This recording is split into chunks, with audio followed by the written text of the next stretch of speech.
정말 귀한 분들이 함께 모여서 우리 하나님을 예배하고 있습니다. 오늘 말씀의 제목은 내 인생 최고의 선택 그리고 최고의 사명입니다. 복음성가 중에 예수 믿으세요라는 그 찬양이 있습니다. 그 찬양의 가사가 이렇게 시작을 하죠. 당신은 지금 어디로 가나요? 발걸음 무겁게. 이 세상 어디 쉴 곳 있나요? 머물 곳 있나요? 예수 안에는 안식이 있어요. 평안이 넘쳐요. 십자가 보혈 믿는 자마다 구원을 받아요. 그래서 예수 믿으세요 라고 이렇게 하는 그런 곡인데요. 한 교회가 이 곡이 처음 작곡이 되었을 때 매 주마다 이 찬송을 부르게 했다라고 합니다. 지금은 굉장히 이렇게 건강한 교회, 잘 세워진 교회로 되어 있는데요. 이 작곡가가 초청을 받아서 그 목사님에게 물은 거죠. 왜 매 주마다 이 찬양을 부르게 하십니까? 라고 이렇게 물었더니 그 목사님이 대답하시기를 예수를 믿어야 할 사람은 교회 밖에만 있는 것은 아닙니다. 교회 안에도 많기 때문입니다. 라고 이렇게 대답을 했다라는 거예요. 그러면서 하시는 말씀이 정말 예수님을 믿어야 할 사람은 우리 교인들입니다. 그래서 매주 이 찬양을 부르게 합니다. 라고 이렇게 말씀을 하는 거죠. 우리가 지금 신앙생활 하면서 가장 분명한 우리의 그 고백이 무엇입니까? 예수를 믿어야 구원을 받는다라는 거잖아요. 예수를 믿어야 구원을 얻습니다. 누군가가 만약에 우리 안에 같이 이곳에 있어도 예수님을 믿지 않는다면 이것보다 더 중차대한 일은 없습니다. 이것보다 더 시급한 일은 없습니다. 만약 예수님을 믿는 것이 누군가의 선택의 영역이라면 그의 인생의 최고의 선택, 최고의 사건은 그가 예수 믿기로 결정한 그것이라 할 수 있습니다.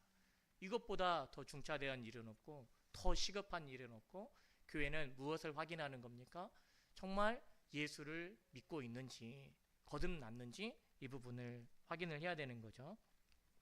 왜 이렇게 예수 믿는 사람들은 예수 믿지 않는 누군가에게 또 친척들에게 그리고 친구들에게 왜 그렇게 복음을 전하려 하는 걸까요?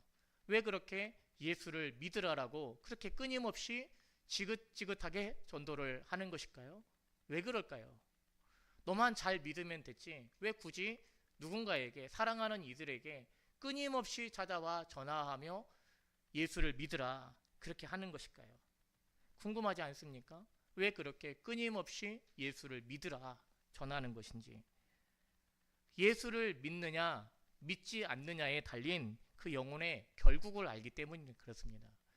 우리는 예수를 믿느냐 믿지 않느냐 거기에 달린 결과가 얼마나 큰 것인지를 알기 때문에 그걸 아는 사람들은 내 사랑하는 가족들에게 내 사랑하는 친구들에게 내가 속한 사람들에게 이 예수를 전하지 않을 수 없는 것이죠. 오늘 마가복음 말씀에서도 뭐라고 하십니까? 16절에 믿고 세례를 받는 사람은 구원을 얻을 것이요 믿지 않는 사람은 정죄를 받으리라. 이 결국을 알기 때문에 끊임없이 복음을 전하는 것이죠. 마가복음을 통하여 지금 한 사람의 제자를 택하신 사람들을 세워가시는데 마가복음에서 세 가지 모습을 볼 수 있습니다. 따르는 무리들 그리고 종교 지도자들 제자들의 세 가지 모습을 반면교사로 보여주시는데요. 우리는 반면교사로 배우면 안 되는 거잖아요. 저러면 안 돼 이런 것을 배우는 게 아니라 이래야 돼 라는 것을 배워야 되는데요. 반면교사로 세 가지 모습을 마가복음에서 들려주시는데 그 첫 번째가 가르침 속에서도 깨닫지 못하는 제자들입니다. 많은 이적을 보여주셨고 말씀이신 예수님께서 깨우쳐 주시는데도 깨닫지 못하고 있는 그 제자들, 이게 첫 번째 모습이고요. 두 번째, 예수님을 주와 하나님으로 고백하였습니다. 그러나 그 고백 이후에 예수님께서 자기 십자가를 지고 자기를 부인하고 나를 쫓을 것을 말씀하셨는데 제자들이 어떻게 합니까? 예수님의 그 십자가의 길을 따르지 못합니다. 따르지 못하는 제자들을 보여주고 있고요. 부활하심을 증거하셨고 다시 살아나셔서 보이시고 그리고 그것을 보이셨다. 예수님 부활하셨다. 수많은 사람들이 증언을 하고 있는데도 믿지 않는 사람들입니다. 그래서요, 깨닫지 못하고 따르지 못하고 그리고 믿지 않는 이 모습이 마가복음에서 계속해서 보여주고 계시는 제자들의, 종교 지도자들의, 무리들의 어떤 세 가지 모습인데요. 그러면 이렇게 질문할 수 있지 않겠습니까? 예수님의 입장에서 영혼의 그 결국을 알고 계시는데 깨닫지 못한다고, 따르지 못한다고, 믿지 않는다고 그 영혼들을 포기하시겠는가? 아니에요. 예수님이 끝까지 포기하지 않으십니다. 계속해서 가르쳐 주시고 그리고 보여주시고 따르게 하시고 그리고 믿게 하시는 거죠. 이것이 오늘 우리에게도 끊임없이 주님께서 들려주시는 가서 복음을 전하라 하시는 그 내용인 거죠. 주님이, 예수님께서 한 사람도 포기하지 않으시는 겁니다. 끝까지 사랑하시면서 예수님이 누구신지, 어떠한 일을 행하시는지, 그리고 오늘도 우리를 보내시면서 수없이 많은 예수 믿는 사람들을 파송하시면서 이 복음을 듣고 믿고 구원을 받기를 주님께서 기뻐하고 계시는 것입니다. 전도하러 나가서 복음을 전하면 어떤 일이 생깁니까? 전도 많이 하시죠? 우리 사랑하는 성도님, 전도 많이 하고 계시죠? 무시로 틈나는 대로 내 주변에 저분이 예수를 믿는가 믿지 않는가를 보고 계시고, 예수님 믿지 않는 분이 계시면 내가 어떻게든지 저분에게 복음을 전해야 되겠다, 이런 마음으로 막 구령의 열정으로 불타오르시죠. 교회 안에는 두 종류 사람밖에 없습니다. 복음을 전하는 사람이거나 복음을 듣는 사람이거나. 우리는 복음을 전하는 자죠. 그래서 구령의 열정이 막 불타오르실 건데요. 지금도 막 전하지 않고는 견딜 수 없어 마음이 막 불타고 있을 것 같은데요. 전도하러 나가서 복음을 전하면 어떤 일이 생깁니까? 믿는 자와 믿지 않는 자가 생기죠. 어떤 결과가 일어나요? 믿는 자가 생기고 믿지 않는 자가 생기는데, 정확하게 말하면 어떤 겁니까? 믿지 않는 사람들 가운데 믿는 자가 생기는 겁니다. 이게 복음을 전함이죠. 원래 세상은 예수를 믿지 않았어요. 그러나 우리가 가서 복음을 전하는 순간 어떤 일이 일어나는 거예요? 그들 중에 믿는 사람들이 생기는 거예요. 그러니까 우리 주님이 어떻게 하라는 겁니까? 끊임없이 보내시죠. 주님의 마음을 갖고 있는 사람을, 주님의 사랑을 받은 사람을, 주님의 사랑을 알고 있는 사람들을 보내시는 것이죠. 이것이 하나님의 놀라운 구원 방법입니다. 이것이 지금 모든 교회에게 주신 최고의 사명이에요. 우리 세움 동산이 이곳에 세워져 있는 이유는 우리끼리 그냥 예배하라가 아니라 무엇입니까? 내가 이 교회를 세운 목적을 알고 여기에 죽어가는 수많은 영혼들에게 복음을 전하여 그들이 하나님을 예배하는 예배자가 되게 하고, 그들로 가르쳐 지켜서 그들이 또 다른 누군가를 제자 삼는 일을 하게 하라고 주님께서 세우신 것이죠. 오늘 말씀의 내용은 우리가 잘 아는 대위임령이라고 합니다. 그리고 다른 표현으로 하면 지상명령이라고도 이렇게 얘기를 합니다. 그러니까요, 모든 교회에 주신 가장 큰 명령이에요. 그리고 주께서 친히 우리에게 위임하신 명령입니다. 그래서요, 모든 교회, 모든 성도들에게 다 같이 부여된 최우선적으로 수행해야 할 사명이라고 말씀을 하시는 겁니다. 한국 교회가 만약에 이 땅의 모든 교회들이 이 한 주님의 명령에 다 받들어서 이것을 향해 나아가고 있다면 교회는 어마어마한 구원의 역사를 보게 될 것이죠. 하나님께서 예수님을 먼저 보내셨습니다. 그러면서 예수님으로 하여금 이루게 하신 가장 큰 명령이었고, 이제 주님이 부활하셔서 승천하시면서 제자들에게 아버지께서 나를 보내신 것 같이 나도 너희를 보내노라 하시면서 주님이 하셨던 그 일을, 주님이 보여주셨던 그 모습을 오늘 예수 믿고 있는 우리에게 너도 가서 이와 같이 하라라고 명령하시는 게 이게 지상 명령입니다. 대위임령이라고 말씀을 하시죠. 요한복음 17장 18절 말씀에 한번 우리 같이 보도록 하겠습니다. 요한복음 17장 18절 말씀 제가 읽어드릴게요. 아버지께서 나를 세상에 보내신 것 같이 나도 그들을 세상에 보내었고, 20절에서는 내가 비옵는 것은 이 사람들만 위함이 아니요 또 그들의 말로 말미암아 나를 믿는 사람도 위함이니 라고 이렇게 얘기했어요. 그러면서 베드로전서 2장 9절에는 우리에게 주신 결과가 택하신 족속이요 왕같은 제사장들이요 거룩한 나라요 그의 소유가 된 백성이니 라고 이렇게 말씀하세요. 주께서 우리 가운데 행하신 그 일, 그 복음을 전함으로, 복음을 들려주심으로 우리에게 이루신 그 결과를 말씀해 주시면서, 그래서 어떻게 합니까? 어떤 일이 일어난 겁니까? 우리가 택하신 족속이 되고 왕같은 제사장들이 되고 거룩한 나라가 되고 그의 소유가 된 백성이 된 것처럼 너희가 가서 복음을 전하는 곳에 그 한 영혼들에게 이런 일이 일어날 것을 위임하여 명령하고 계시는 거예요. 이게 지상 명령인 것이죠. 대장 되신 예수님께서 그 깃발을 우리에게 넘겨주시는 겁니다. 그러니까요, 이 복음을 전하고 있음은 특권이에요. 영광이에요. 성도는 이미 복된 자지만 정말 성도의 최고의 복됨은 복음을 전함에 있는 것입니다. 그러니까요, 우리끼리 여기가 좋사오니가 아니에요.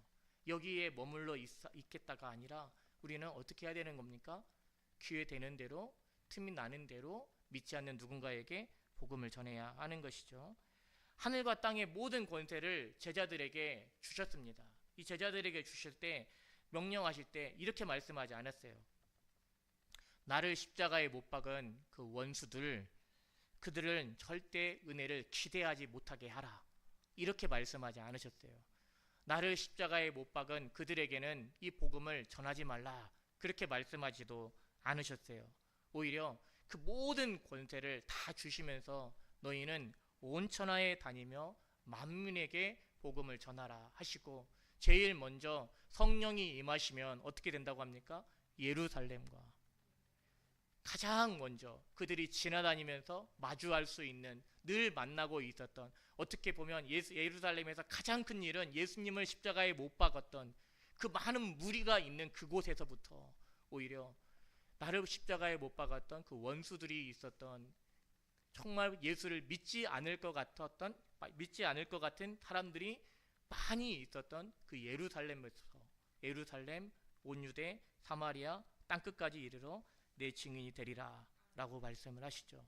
그러니까 이 명령을 누구에게 가장 먼저 주시는 겁니까? 우리에게 주신다면 가정에서부터 이 복음을 전할 사명이 있는 것이고, 그리고 내가 속한 사람들에게, 내 사업장에, 그리고 내가 내 지경에 있는 모든 이들에게 나는 위임을 하신 거잖아요. 복음을 전하라라고 위임을 하셨기에 무엇이 또 따르는 것입니까? 책임이 따릅니다.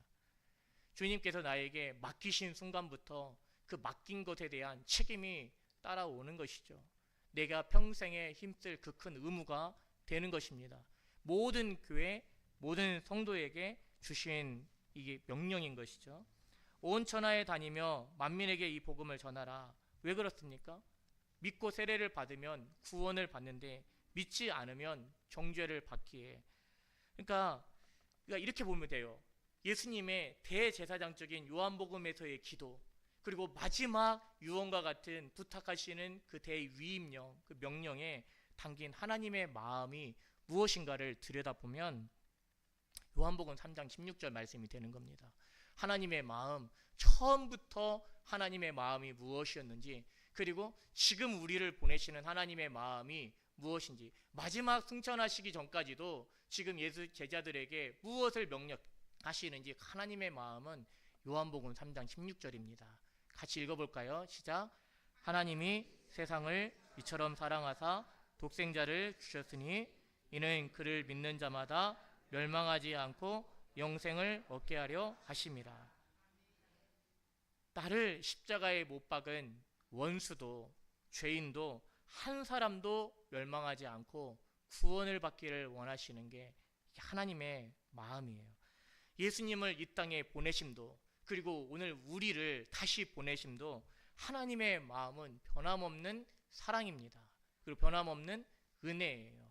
마지막 그 순간까지도 강도를 구원하셨던 그게 하나님의 마음을 보여주시고, 오늘날 교회가 무엇을 알기를 원합니까? 하나님의 마음을 알기를 원해요.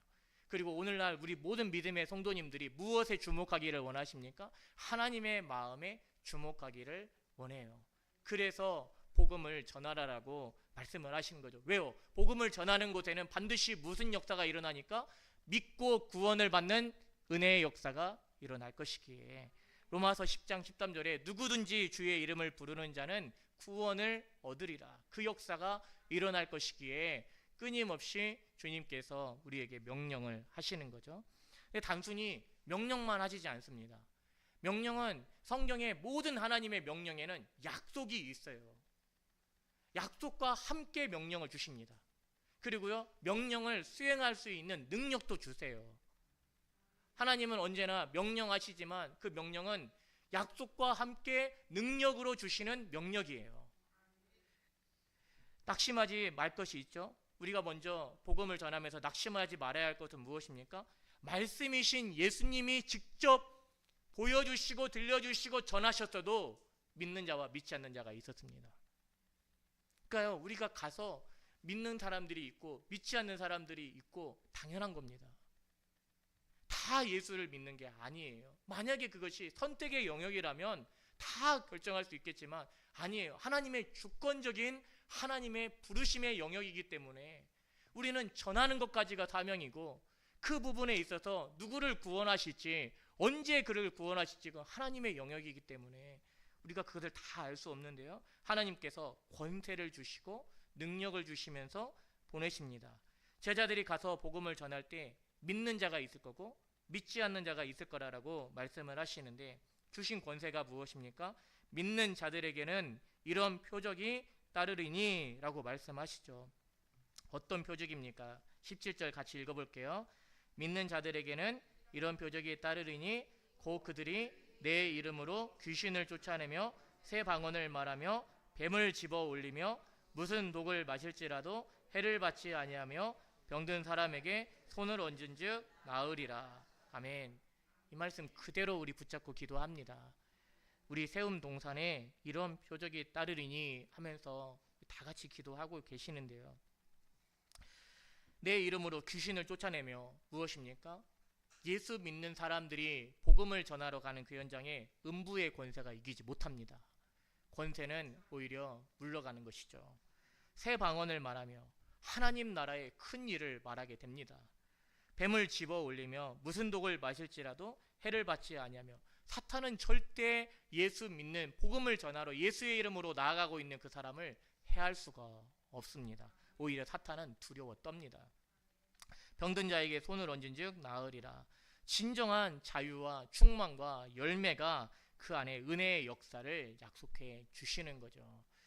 실제로 이런 역사가 일어나죠. 성경에 보면 귀신이 쫓겨나고 그리고 그 바울이 복음을 전하는 곳에서 바울을 손을 물고 있었지만 뱀이 물렸어도 독을 받지 않았고 병든 사람에게 손을 얹은즉 나았던 그런 역사가 일어났죠. 지금도 예수의 이름으로 예수님 주신 그 권세로 믿음의 성도가 복음을 전하는 그 현장에 예수의 이름으로 나아가고 있는 현장에 이런 일들은 계속되고 있습니다. 안 일어나는 게 이상한 거예요. 그렇죠? 계속되고 있습니다.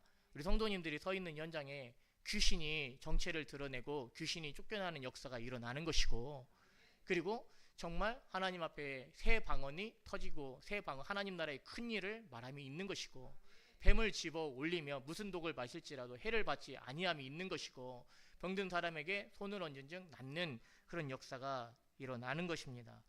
왜 이런 일들을 권세와 능력으로 주시는 겁니까? 그들이 전하는 메시지가 사실임을 하나님께서 친히 증언해 주시는 것입니다. 복음을 전하고 있는 그 현장에 그들이 전하는 그 복음이 능력이 있음을, 그것이 참임을, 그리고 생명을 구원하시는 능력임을 친히 증언해 주시는 표적이다 라고 이렇게 말씀을 하는 거죠. 마태복음 28장 18절 말씀에 하늘과 땅의 모든 권세를 내게 주셨으니 이렇게 말씀하십니다. 그래서 우리를 보내시는 이의 권세로 가는 거예요. 그러니까 보내시는 이가 중요한 것이지 가는 이가 어떤 능력, 어떤 실력을 갖추었느냐가 중요한 게 아닙니다. 나를 보내시는 이가 누구이시며 그가 무엇을 명하셨는지가 중요한 것이죠. 실력이나 능력을 필요로 했다라면 당시에 바리새인들 불러셔서 변화시켜 쓰시면 되는 겁니다. 당시에 서기관들 불러서 하셨으면 됐던 겁니다. 그런데 그들을 부르신 게 아니라 어부들을 부르셨어요. 어부들을 부르셔서 그들을 통하여 복음을 전하게 하시죠. 보내시는 이가 중요하니까. 주님은 우리의 도움을 필요로 하는 것이 아니라 우리의 순종을 필요로 하십니다. 우리의 도움을 요구하시지 않으세요. 우리를 보내시는 이의 그 명령에 순종하는 것을 기대하시죠. 순종과 하나님의 역사가 아닌 뛰어난 언변으로 지혜와 지식에 권하는 말로 가는 것은 다 실패합니다. 제가 얼마나 그 사모함이 있겠어요? 어떤 사모함이 있겠어요? 제가 설교 시간에 설교할 때 그 달변가 같은 얘기를 해도 정말 재밌게 하시는 분들이 있어요. 그렇지 않습니까? 제가 그런 은사를 얼마나 사모하겠습니까? 제가 얼마나 우리 성도님들의 표정을 보면서도 제가 얼마나 그걸 사모하겠어요. 그 딱딱하고 약간 모범생적인 이런 걸 벗어나서 저도 이제 제가 사역을 20년 가까이 했으니까요. 20년 가까이 했더라면 이제는 뭔가 이렇게 좀 편안하게 그냥 돼지 3개 갖고 딱 올라와서 그냥 막 풀어내고 이렇게 하면 얼마나 좋겠어요. 근데 저는 원고를 쓰고요. 원고에 매입니다. 원고를 보면서 해요. 그래서 문어체 같은 느낌이 많아요. 그렇게 제가 이 말씀을 전하면서도 하나님 저에게 좀 달변과 같이 말씀을 좀 전하더라도 좀 재밌게 쉽게 이렇게 좀 편안하게 전하면 얼마나 좋겠습니까? 이 기도 여기서 지금 매일 하거든요. 하나님 좀 그런 은혜를 주시라고 그렇게 기도하면서 스토리텔링을 만들어서 하시는 분들도 있잖아요. 잘 하게 하잖아요. 그런데 저는 스토리텔링도 잘 못해요. 그리고 같은 말도 재미없게 하는 은사가 있어요. 제가 하면 이렇게 재미가 없어지는 어떤 은사가 있는데, 그런데요, 하나님께서 주시는 게 뭐냐면, 마음이 뭐냐면 뛰어난 언변, 지혜와 지식에 권하는 말, 설득력 있는 지혜와 지식에 권하는 말이 아니다. 성령에 나타나는 것, 능력이다. 그 부분이에요. 무엇을 주목하는 겁니까? 보내시는 이가 명령하심에 순종하여 내가 어떤 실력, 어떤 능력을 갖추었느냐, 얼마나 그것을 설득력 있는 지혜의 말로 하느냐가 아닙니다. 주님이 나를 보내실 때 순종하여 성령의 어떤 은혜와 역사하심을 구하면서 주의 이름으로 가는 그곳에 역사가 일어나는 것이죠. 제가 사역을 하면서 참 요즘 계속해서 하나님 앞에 제가 고백하는 내용이 기도의 내용은 하나님 거북이 달립니다. 이 표현이에요. 거북이 달립니다. 토끼와 같으면 얼마나 좋겠습니까? 한번 뛰었을 때 포짝포짝 멀리 뛰어가면 얼마나 좋겠어요. 근데 거북이가 어떻게 가죠? 가는지 안 가는지 모르겠고 이게 기어가잖아요. 달리고 싶지만, 정말 뛰어가고 싶지만, 빨리 뭔가를 하고 싶지만 주께 물으면서 한 걸음 한 걸음 그렇게 가고 있는데, 저는 우리 세움 동산을 하나님께서 반드시 축복하실 줄로 믿어요. 그리고 우리 사랑하는 성도님들을 반드시 축복하실 줄로 믿어요. 그 믿음을 세우시고 하나님을 경외하는 하나님의 사람들이 되게 하실 줄로 믿습니다. 왜냐하면 우리 세움 동산이 가장 잘하는 것이 순종이니까요. 우리 세움 동산이 가장 잘하려 하고 싶은 것이 순종이니까. 무엇하다 왔냐? 순종하다 왔습니다. 하나님, 주님께 묻고요, 걸음걸음을 순종하며 왔습니다. 주님이 나를 복음을 전하라고 보내시면 가는 겁니다. 가는 것이죠. 주님은 유식한 사람을 쓰실 수도 있고 무식한 사람을 쓰실 수도 있는데, 하나님은 누구를 쓰십니까? 순종하는 사람을 쓰세요. 그의 유무가 아닙니다. 내가 무엇을 가지고 있느냐 없느냐가 아닙니다. 순종하는 마음을 가지고 있는 자, 보낼 만한 자를 보내소서. 아니에요. 네가 가라 할 때 그 명령에 순종하며 가면 주께서 쓰시는 거예요. 하나님께서 만약에 가서 죽은 자를 일으키라 하시면 어떻게 하는 겁니까? 가서 일으키면 되는 겁니다. 죽은 자를 일으키면 결과는 주님이 하시는 거예요. 말씀한 모세에게 가서 바로에게 명하여 내 백성을 인도하라 내라, 내 백성을 인도하여 내라 하셨으니 어떻게 하면 되는 겁니까? 가서 인도하여 내면 되는 겁니다. 주께서 여호수아에게 여리고성을 돌라라고 말씀하셨어요. 마지막 날에는 7번 돌라 하셨어요. 여리고가 그 여호수아가 백성들이 어떻게 하면 되는 겁니까? 순종하면 되는 거예요. 돌면 되는 겁니다. 에스겔에게 마른 뼈에게 대어나라 하셨습니다. 어떻게 하면 되는 겁니까? 살아날 건지 아닐지가 아니라 주님께서 내게 뼈에게 대어나라 하셨으니 가서 대어나면 되는 거예요. 생기야 들어가라 하셨으니 생기야 들어가라 하면 되는 거예요.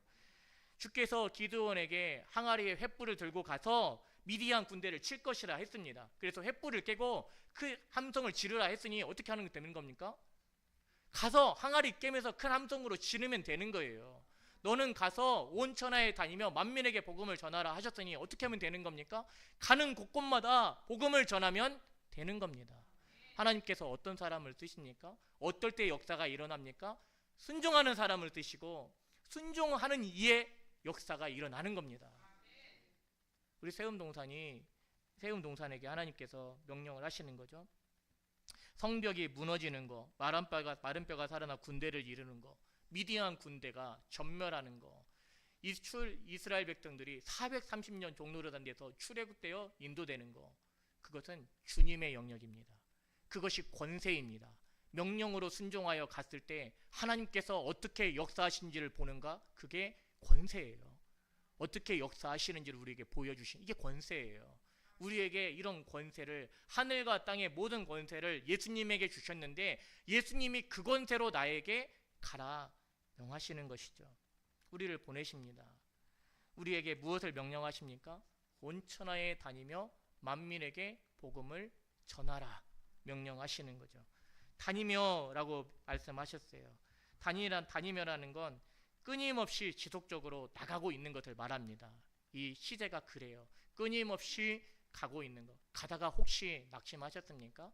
가다가 내가 어느 순간 구령의 열정에, 전도의 열정에 있다가 어느 순간 내게서 그것이 정말 식어져 가고 어느 순간 내가 복음을 전하는 자리에서 복음을 듣는 자리로 바뀌셨습니까? 다시 가라 라고 그렇게 말씀을 하시는 거고요.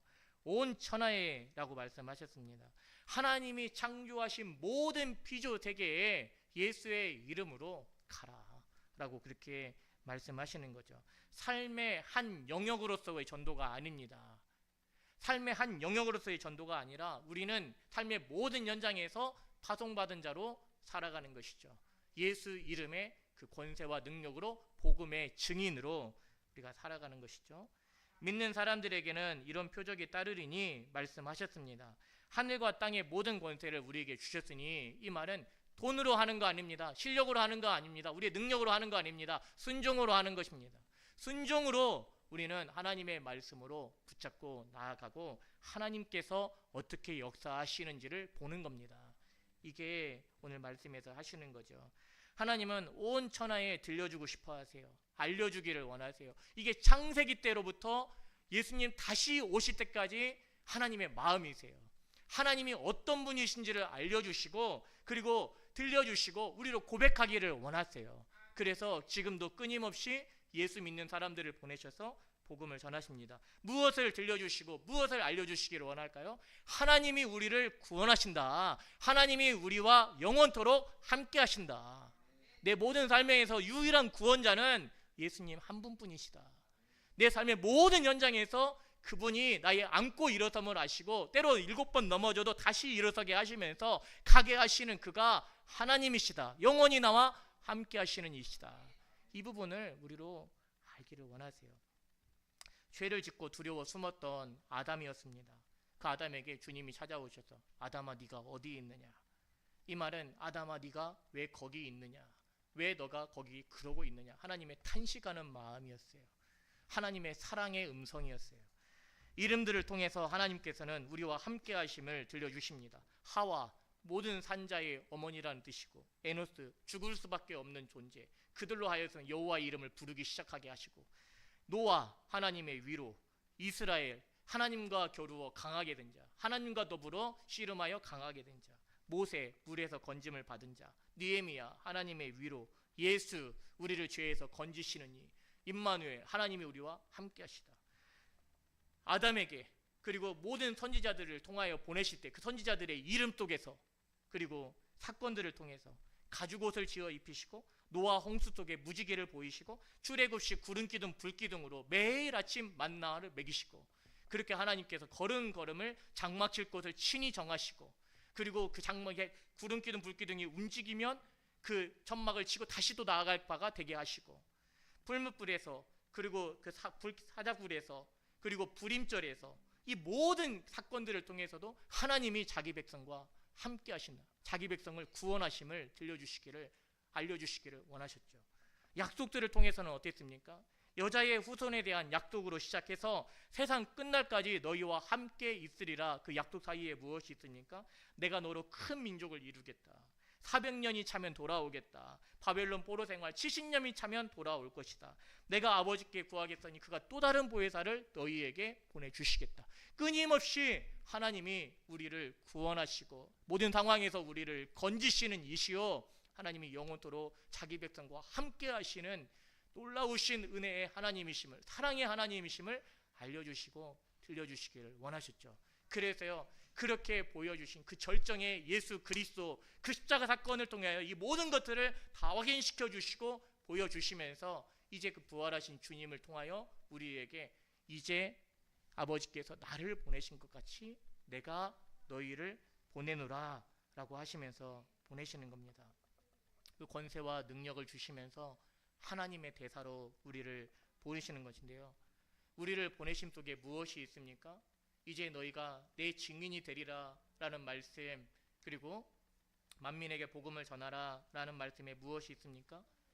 예수님이 나를 위하여 우신 것 같이 너도 그 영혼을 위하여 울고, 예수님을 나를 위하여 기도하신 것처럼 너도 그 영혼에게 그 영혼이 예수 믿기를 위하여 기도하고, 예수님이 나를 위하여 대속하시는 그 사랑을, 그리고 끝까지 그 영혼을 사랑하였던 그 모습으로 너도 끝까지 그 영혼을 사랑함으로 복음을 전하라고 나도 너희를 보내노라, 이렇게 말씀을 하시는 것이죠.